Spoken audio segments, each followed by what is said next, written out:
अस्सलाम वालेकुम स्टूडेंट्स, मैं हूं मुस्तजाब हैदर, आपका फ़िज़िक्स टीचर। हम लोग पढ़ रहे हैं चैप्टर नंबर 11 जिसका नाम है हीट एंड थर्मोडायनामिक्स। आज के लेक्चर में हम इसी चैप्टर का एक आर्टिकल पढ़ेंगे जिसका नाम है थर्मोडायनामिक स्केल ऑफ टेम्परेचर। हम स्टूडेंट्स बहुत सारे स्केल्स के बारे में जानते हैं। हम लोगों ने सेल्सियस स्केल पढ़ा हुआ है, सेंटीग्रेड जिसे कहते हैं, इसी तरह से हम लोगों ने फ़ारेनहाइट स्केल भी पढ़ा हुआ है। तो ये डिफरेंट स्केल्स होते हैं और इन स्केल्स की कुछ लिमिटेशंस भी हैं। तो इसी तरह का एक थर्मोडायनामिक स्केल ऑफ टेम्परेचर भी है, जिसका दूसरे स्केल्स की निस्बत कुछ प्रोसेसेस में हमें बहुत एडवांटेज मिलता है। तो चलें लाइट बोर्ड की तरफ चलते हैं और इस स्केल को समझते हैं। स्टूडेंट्स, जब भी हम लोगों ने किसी भी थर्मोमेट्रिक स्केल को डिस्क्राइब करना होता है, डिफ़ाइन करना होता है, तो हम लोग दो फिक्स्ड पॉइंट्स चूज़ करते हैं। कुछ ऐसे फिक्स्ड पॉइंट्स जो किसी भी मटेरियल की ऐसी फिज़िकल प्रॉपर्टी के साथ रिलेट कर रहे होते हैं जो टेम्परेचर के साथ लीनियर रिलेशन रखती है, लीनियरली चेंज होती रहती है विद टेम्परेचर। और फिर दो पॉइंट्स को रेफरेंस बना के हम लोग उस टेम्परेचर स्केल को डिफ़ाइन कर लेते हैं। उनमें से एक पॉइंट्स को हम लोग लोअर फिक्स्ड पॉइंट कहते हैं और एक को हम लोग अपर फिक्स्ड पॉइंट कहते हैं। हम बहुत सारे थर्मोडायनामिक स्केल्स जो हैं उनको डिस्कस करते हैं। जैसे कि हम लोग जानते हैं कि सेंटीग्रेड, सेल्सियस जो है वो एक टेम्परेचर मेजरिंग स्केल है। सेल्सियस स्केल जिसको हम सेंटीग्रेड्स में मेजर करते हैं और हम लोग देखते हैं कि उसमें हमने दो फिक्स्ड पॉइंट्स लिए हुए थे। एक लोअर फिक्स्ड पॉइंट जो कि 0 डिग्री सेंटीग्रेड कहलाता था और एक अपर फिक्स्ड पॉइंट जो कि 100 डिग्री सेंटीग्रेड कहलाता है। तो स्टूडेंट्स, अगर उस स्केल की बात करें तो ये जो दो पॉइंट्स हैं लोअर और अपर, ये हम लोगों ने वाटर को बेस बना के लिए हुए हैं। यानी ये दो पॉइंट्स ऐसे हैं जिन दो पॉइंट्स के दरमियान में हमारे पास जो वाटर है वो वाटर की स्टेट में रहता है। 0 डिग्री सेंटीग्रेड जो सेल्सियस स्केल का लोअर फिक्स्ड पॉइंट है वो वाटर का सॉलिडिफिकेशन पॉइंट है। इस पॉइंट के ऊपर हमारा वाटर जो है वो सॉलिडिफाई होता है, वो आइस के अंदर कन्वर्ट होता है। इसी तरह जो उसका अपर फिक्स्ड पॉइंट है वो 100 डिग्री सेंटीग्रेड है और 100 डिग्री सेंटीग्रेड पे हमारा जो वाटर है वो गैस के अंदर कन्वर्ट हो रहा होता है, वेपर्स के अंदर जा रहा होता है। तो 0 से 100 डिग्री सेंटीग्रेड के दरमियान जो हमारे पास वाटर है वो वाटर की फिजिकल स्टेट यानी लिक्विड स्टेट में हमारे पास मौजूद होता है। तो हम सेंटीग्रेड स्केल को या सेल्सियस स्केल को इन दो फिक्स्ड पॉइंट के अकॉर्डिंगली डिस्क्राइब करते हैं। इसी तरह से जो फ़ारेनहाइट स्केल है वो भी इसी तरह से हम लोग वाटर के अपर और लोअर फिक्स पॉइंट बना के वाटर की जो फिजिकल स्टेट के अकॉर्डिंगली है उस पे हम लोग डिफाइन करते हैं। अब इसी तरह से स्टूडेंट्स हमारे पास थर्मोडायनामिक स्केल ऑफ टेम्परेचर भी है। ये स्केल ऑफ टेम्परेचर बाकी स्केल्स ऑफ टेम्परेचर की निस्बत ज़्यादा बेहतर है। उसकी वजह क्या है वो इस लेक्चर के आखिर तक हम लोग सीख लेंगे। सबसे पहले हम इसको डिफाइन करते हैं कि थर्मोडायनामिक स्केल ऑफ टेम्परेचर है क्या। तो स्टूडेंट्स, आपके सामने इसकी डेफिनेशन लिखी है, डिस्क्रिप्शन लिखी हुई है। Thermodynamic scale of temperature is defined by choosing 273.16 Kelvin as the absolute temperature of triple point of water. ये स्टूडेंट्स अभी हम कुछ देर में डिस्कस करते हैं।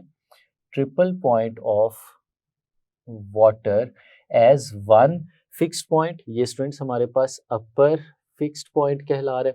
एंड एब्सोल्यूट ज़ीरो, ये स्टूडेंट्स दूसरा as the other lower fixed point. यानी हम एक ऐसा स्केल डिफाइन करने जा रहे हैं जिसमें हमने ट्रिपल पॉइंट ऑफ वाटर को जो कि 273.16 केल्विन है उसको हम लोगों ने अपर फिक्स्ड पॉइंट बनाया है और एब्सोल्यूट ज़ीरो को हम लोगों ने लोअर फिक्स्ड पॉइंट बनाया है और इन दोनों पॉइंट्स के दरमियान हम लोगों ने अपने पूरे स्केल को डिस्क्राइब किया हुआ है। अब ये कैसे काम कर रहा है और क्या एडवांटेज है वो देखते हैं। सबसे पहले तो स्टूडेंट्स हमें ट्रिपल पॉइंट ऑफ वाटर इसका भी पता होना चाहिए और फिर देखिए जो हमने अपर फिक्स्ड पॉइंट लिया जिसे हम लोगों ने 273.16 और इसका जो यूनिट है वो हम लोगों ने केल्विन लिया हुआ है। तो स्टूडेंट्स, यहाँ से हमें एक और चीज़ भी पता चलेगी, जो थर्मोडायनामिक स्केल ऑफ टेम्परेचर है इसका जो यूनिट है वो केल्विन होता है। हम इसको यहाँ पे मार्क भी कर लेते हैं कि unit of thermodynamic scale of temperature is Kelvin। इसका जो यूनिट है स्टूडेंट्स हमारे पास केल्विन है, केल्विन में हम लोग इसे मेजर करते हैं। अब स्टूडेंट्स इसको अगर हम डिफाइन करें इसी केल्विन को तो किस तरह से कर सकते हैं, यहाँ पे आपके पास डेफिनेशन लिखी हुई है कि 1 kelvin is defined as 1/273.16 of the thermodynamic temperature of the triple point of water, यानी ट्रिपल पॉइंट ऑफ वाटर जो है इसका 1/273.16 जो है ये 1 केल्विन के इक्वल आता है। तो बड़ी आसान सी चीज़ है, देखें 273.16 है, अगर हम इसको मल्टीप्लाई कर दें 1/273.16 के साथ तो हमारे पास जो आंसर आता है वो 1 आता है और वही हमारे पास केल्विन बनता है। यानी जैसे हम यहाँ पे लिखते हैं कि 273.16 और इसका अगर हम लोगों ने 1/273.16 लेना हो तो स्टूडेंट्स ये कैंसिल आउट होंगे और हमारे पास जो आंसर आएगा वो 1 आएगा। और फिर स्टूडेंट्स अगर 273.16 केल्विन हो यानी इसका यूनिट हमारे पास केल्विन यहाँ पे मौजूद हो तो स्टूडेंट्स ये कैंसिल आउट हो जाएगा और हमारे पास जो बाकी बचेगा वो सिर्फ केल्विन आ जाएगा। तो ये 1 केल्विन की हमारे पास डेफिनेशन आ गई। तो students triple point of water को थोड़ा सा हम लोग यहाँ पे डिस्कस कर लेते हैं। हमारे पास बुक में भी फॉर योर इंफॉर्मेशन में ये चीज़ डिस्कस की गई है, फिगर आप लोग देख सकते हैं। इस फिगर के अंदर भी बताया गया है कि ट्रिपल पॉइंट ऑफ वाटर क्या होता है। स्टूडेंट्स हमें इसकी डेफिनेशन भी पता होनी चाहिए। हम लोग जानते हैं कि जो वाटर है इसकी जो फिज़िकल स्टेट है वो डिपेंड करती है टेम्परेचर, प्रेशर और वॉल्यूम की कंडीशंस के ऊपर। तो स्टूडेंट्स अगर हम लोग प्रेशर और वॉल्यूम को चेंज करें तो हम लोग अपने फिज़िकल स्टेट ऑफ वाटर को चेंज कर सकते हैं। फॉर एग्जांपल अगर हम लोग टेम्परेचर बढ़ाते चले जाएं तो एक टाइम ऐसा आता है कि हमारा वाटर जो है वो बॉयल होना शुरू हो जाता है। अगर स्टूडेंट्स मैं बात करता हूँ 100 डिग्री सेंटीग्रेड की नॉर्मल एटमॉस्फेरिक कंडीशंस के अंदर, तो 100 डिग्री सेंटीग्रेड एक ऐसा टेम्परेचर है जिस टेम्परेचर के ऊपर हमारा जो लिक्विड फॉर्म है वाटर की वो गैशियस फॉर्म में कन्वर्ट हो रही होती है। और अगर हम ऊपर से नीचे की तरफ आने की बात करें यानी गैशियस से लिक्विड स्टेट में आने की बात करें तो 100 डिग्री सेंटीग्रेड एक ऐसा टेम्परेचर भी है जिस टेम्परेचर के ऊपर हमारा जो लिक्विड है, जो गैशियस फॉर्म में, वेपर्स फॉर्म में वाटर है वो लिक्विड स्टेट में वापस आ रहा होता है। तो स्टूडेंट्स हम लोग कह सकते हैं कि 100 डिग्री सेंटीग्रेड एक ऐसा टेम्परेचर है जिस टेम्परेचर पे वाटर की दो फिजिकल स्टेट्स साइमल्टेनियसली एग्जिस्ट कर रही होती हैं। उनमें एक स्टेट जो है वो लिक्विड है और जो दूसरी स्टेट है वो हमारे पास वेपर स्टेट है। यानी एक ऐसा टेम्परेचर है जिस पे दो फिजिकल स्टेट्स को एग्जिस्ट कर रही। इसी तरह से स्टूडेंट्स अगर हम लोग बात करें 0 डिग्री सेंटीग्रेड की तो 0 डिग्री सेंटीग्रेड एक ऐसा टेम्परेचर है जिस पे जो लिक्विड वाटर है वो आइस में कन्वर्ट होता है। जब वो आइस में कन्वर्ट होता है और अगर आइस को हम लोग गर्म करके लिक्विड में कन्वर्ट कर रहे हैं तो 0 डिग्री सेंटीग्रेड के ऊपर हमारी आइस भी लिक्विड में कन्वर्ट हो रही होती है। यानी अगर हम 0 डिग्री सेंटीग्रेड टेम्परेचर की बात कर रहे हैं तो हम इस टेम्परेचर के ऊपर वाटर की दो फिजिकल स्टेट्स देख सकते हैं, एक उसकी लिक्विड और एक सॉलिड स्टेट। यानी 0 डिग्री सेंटीग्रेड पे वाटर की दो फिजिकल स्टेट्स को एग्जिस्ट कर रही होती हैं, एक सॉलिड और दूसरा लिक्विड। तो हमें दो टेम्परेचर्स का पता चल गया। 100 डिग्री सेंटीग्रेड पे भी दो फिजिकल स्टेट्स एग्जिस्ट कर रही हैं और 0 डिग्री सेंटीग्रेड पे भी दो फिजिकल स्टेट्स एग्जिस्ट कर रही होती हैं। अब स्टूडेंट्स एक चीज़ हम लोगों ने और भी सीखी थी। हमने सीखा था कि अगर किसी भी जगह पे वाटर के ऊपर जो एक्सटर्नल एटमॉस्फेरिक प्रेशर है या अगर हम एटमॉस्फेयर की बात नहीं करते तो हम ये जनरल भी कह सकते हैं कि किसी भी जगह पे अगर एक्सटर्नल प्रेशर वाटर के ऊपर इंक्रीज़ करा दिया जाए, बढ़ा दिया जाए तो वाटर का जो बॉइलिंग पॉइंट है वो इंक्रीज़ कर जाता है। यानी अगर आप एग्जांपल लें एक प्रेशर कुकर की, तो प्रेशर कुकर के अंदर बेसिकली हम यही काम कर रहे होते हैं कि अगर हमारे पास एक प्रेशर कुकर स्टूडेंट्स मौजूद है तो उसमें क्या हो रहा होता है। लेट्स सपोज ये देखिएगा स्टूडेंट्स, यहाँ पे हमारे पास प्रेशर कुकर है, इसमें हमने ऊपर इसके लिड रखा हुआ है जो कि लिड ऊपर से क्लोज्ड है और इसके अंदर स्टूडेंट्स अगर वाटर हमारे पास मौजूद होता है इस तरह से, हम इस वाटर को नीचे से हीट देते हैं, हम इसे गर्म करते हैं। तो हमें पता है स्टूडेंट्स, गर्म करने की वजह से, हीट देने की वजह से वाटर का टेम्परेचर इंक्रीज करता है, और जब वो 100 डिग्री सेंटीग्रेड पे पहुंचता है तो जनरली अगर हमने ऊपर से इसे बंद नहीं किया वो तो वेपर्स में कन्वर्ट हो जाता है। लेकिन स्टूडेंट्स, इस केस में जब हम इसे हीट देते हैं तो वाटर के वेपर्स इसके ऊपर वाली सरफेस के ऊपर इकट्ठे होना शुरू हो जाते हैं, और ये वाटर के जो वेपर्स हैं ये डाउनवर्ड्स डायरेक्शन में हमारे लिक्विड वाटर के ऊपर प्रेशर एक्सर्ट कर रहे होते हैं। अब इसका मतलब ये है कि नीचे से मज़ीद वेपर्स का ऊपर निकल के इस जगह पे आना मुश्किल हो जाता है, क्योंकि ऊपर से उसके ऊपर लगने वाला प्रेशर इंक्रीज़ हो गया। तो जब इसका प्रेशर इंक्रीज़ होता है तो पहले जो वाटर 100 डिग्री सेंटीग्रेड के ऊपर बॉयल हो रहा था वो अब 100 डिग्री सेंटीग्रेड के ऊपर बॉयल नहीं होगा, अब उसको और ज़्यादा टेम्परेचर चाहिए होगा बॉयल होने के लिए। इसी वजह से जो प्रेशर कुकर है उसके अंदर जब हम कुकिंग करते हैं तो चीज़ों को कुक करना आसान हो जाता है, क्योंकि लिक्विड जो है वो ज़्यादा देर तक लिक्विड फॉर्म में रहता है, उसके अंदर ज़्यादा हीट मौजूद होती है जो कुकिंग में इस्तेमाल हो जाती है। तो ये एग्जांपल आपको यहाँ पे बताने का मकसद क्या है? इसका मकसद ये है कि हम लोग वाटर का बॉइलिंग पॉइंट चेंज कर सकते हैं बाय चेंजिंग द प्रेशर। तो स्टूडेंट्स, इसी तरह से वॉल्यूम की भी कुछ खास कंडीशंस होती हैं। तो हमने देखा कि 0 डिग्री सेंटीग्रेड या जो 100 डिग्री सेंटीग्रेड है, जो कि अपर और लोअर फिक्स पॉइंट्स हैं सेल्सियस स्केल के अंदर, ये वाटर की दो फिजिकल स्टेट्स को कोएग्जिस्ट कराने वाले पॉइंट्स ज़रूरी नहीं है कि इसी जगह पे मौजूद रहें। हम प्रेशर की कंडीशंस को चेंज करके इन पॉइंट्स को भी चेंज कर सकते हैं, इनकी पोजीशंस भी बदल सकते हैं। तो अब students, triple point of water क्या है? ट्रिपल पॉइंट ऑफ वाटर ये है कि हम इन 3 पैरामीटर्स को कंट्रोल करते हैं। पहला पैरामीटर है हमारे पास टेम्परेचर, दूसरा पैरामीटर है हमारे पास प्रेशर, और तीसरा पैरामीटर हमारे पास वॉल्यूम। हम इन तीनों चीज़ों को इस तरह से कंट्रोल करते हैं कि हमारे पास एक ऐसा इक्विलिब्रियम अटेन हो जाए इन तीनों की एक ऐसी वैल्यू के ऊपर कि वहाँ पे हमारे पास वाटर की तीनों फिजिकल स्टेट्स कोएग्जिस्ट करें। यानी वहाँ पे हम लोग टेम्परेचर, प्रेशर और वॉल्यूम को कांस्टेंट कर देते हैं और फिर टेम्परेचर को चेंज करते हैं, और इस तरह से चेंज करते हैं कि वाटर की तीनों फिजिकल स्टेट्स यानी लिक्विड भी, सॉलिड भी और गैस भी, यानी वेपर्स भी, वाटर भी और स्टीम भी, ये तीनों चीज़ें कोएग्जिस्ट करना शुरू कर दें।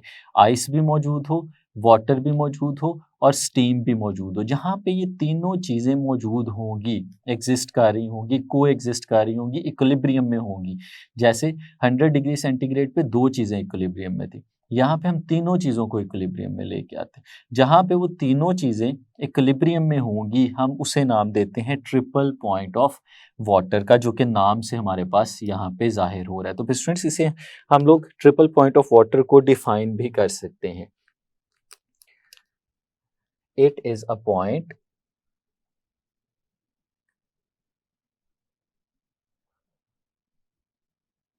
at which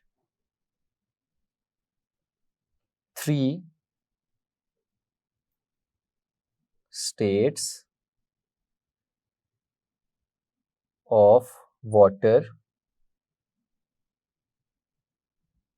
वो क्या क्या हैं students? Solid, liquid and gas. 3 states of water coexist in equilibrium।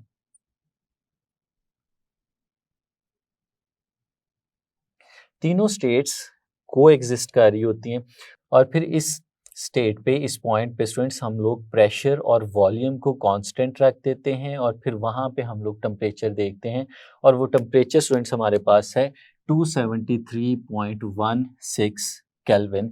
ये स्टूडेंट्स हमारे पास कहलाता है ट्रिपल पॉइंट ऑफ वाटर। इस जगह पे हमारा इंटरनेशनल यूनानिमस डिसीजन है कि यहाँ पे हमारे पास जो टेम्परेचर की वैल्यू होगी हम उसे ट्रिपल पॉइंट ऑफ वाटर का नाम देंगे जब हम लोगों ने प्रेशर और वॉल्यूम कांस्टेंट रखा होगा। तो फिर स्टूडेंट्स ये हमारे पास थर्मोडायनामिक स्केल ऑफ टेम्परेचर का अपर फिक्स पॉइंट हो जाता है, और लोअर फिक्स पॉइंट तो बहुत आसान है, ये हमारे पास एब्सोल्यूट ज़ीरो होता है। अब स्टूडेंट्स इसका एडवांटेज देख लेते हैं। इसका एडवांटेज हमें उस वक्त नज़र आता है जब हमें कार्नो साइकिल का पता हो। हम लोगों ने स्टूडेंट्स सीखा था कि कार्नो साइकिल एक ऐसा साइकिल है जिस साइकिल में हमारे पास हीट एब्जॉर्ब और हीट जो रिजेक्टेड है, हम उन दोनों की रेशो से टेम्परेचर को रिलेट कर सकते हैं। ये देखिए स्टूडेंट्स, आपके सामने ये एक इक्वेशन लिखी हुई है जिसमें Q1 over Q2 is equal to T1 over T2 लिखा हुआ है। इसमें स्टूडेंट्स Q1 और Q2 हीट एब्जॉर्ब और हीट रिजेक्टेड है।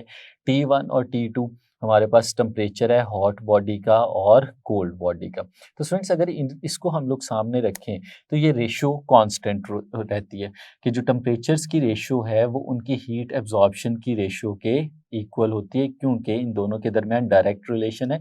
और जब भी दो फिजिकल क्वांटिटीज़ के दरमियान डायरेक्ट रिलेशन होता है तो उनकी रेशो हमारे पास कांस्टेंट रहती है, इसी वजह से ये रेशो भी हमारे पास कांस्टेंट है।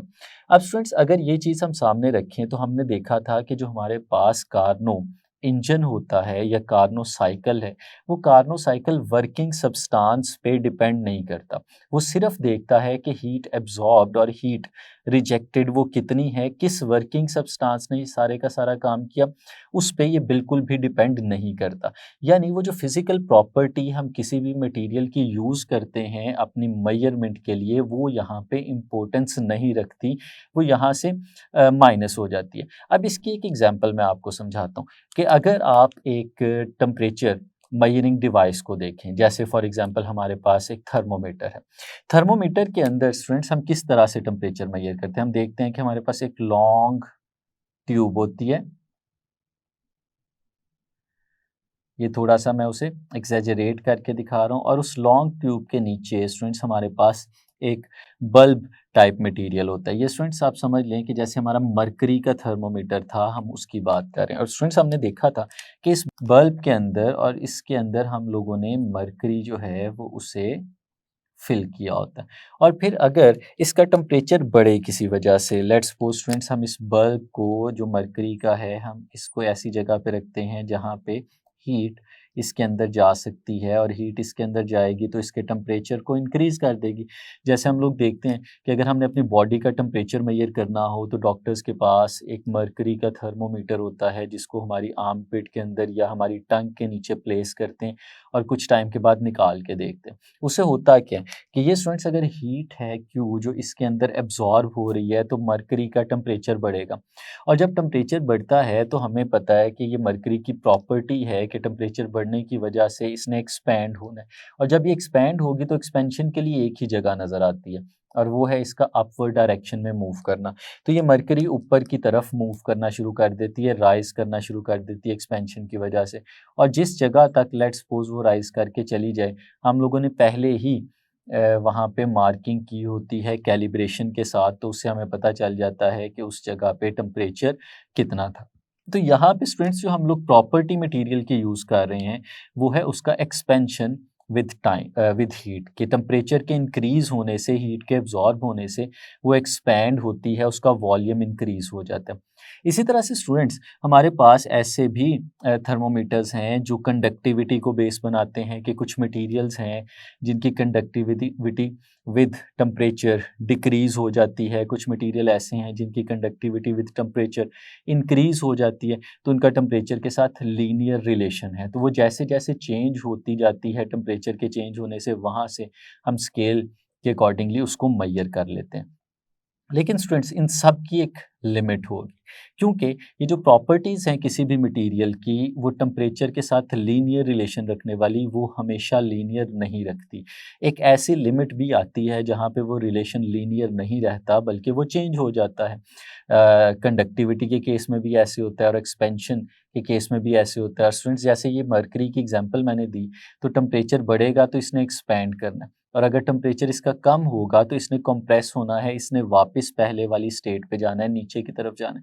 और फिर अगर इसका टेम्परेचर फर्दर डिक्रीज़ करते चले जाएँ तो इसका वॉल्यूम और डिक्रीज़ होता चला जाता है। लेकिन स्टूडेंट्स एक चीज़ ज़हन में रखने वाली है कि अगर हम इसको -38 डिग्री सेंटीग्रेड तक ले जाते हैं तो वो तकरीबन हमारे मरकरी का फ्रीजिंग पॉइंट होता है, तो वहाँ पे वो फ्रीज हो जाएगी। तो इसका मतलब है इससे कम टेम्परेचर हम इसको यूज़ करते हुए मेजर नहीं कर सकते, बल्कि इससे बहुत ऊपर ही हमारा मरकरी का टेम्परेचर के साथ वॉल्यूम एक्सपेंशन जो है उसका लीनियर रिलेशन ख़त्म हो जाता है। हम लोग जानते हैं लीनियर रिलेशन कुछ इसी तरह का होता है कि लेट्स सपोज हम एक्स एक्सिस पे स्टूडेंट्स टेम्परेचर ले लेते हैं और वाई एक्सिस पे उसकी कोई प्रॉपर्टी ले लेते हैं, जैसे इस केस में हम लोग ले रहे हैं एक्सपेंशन।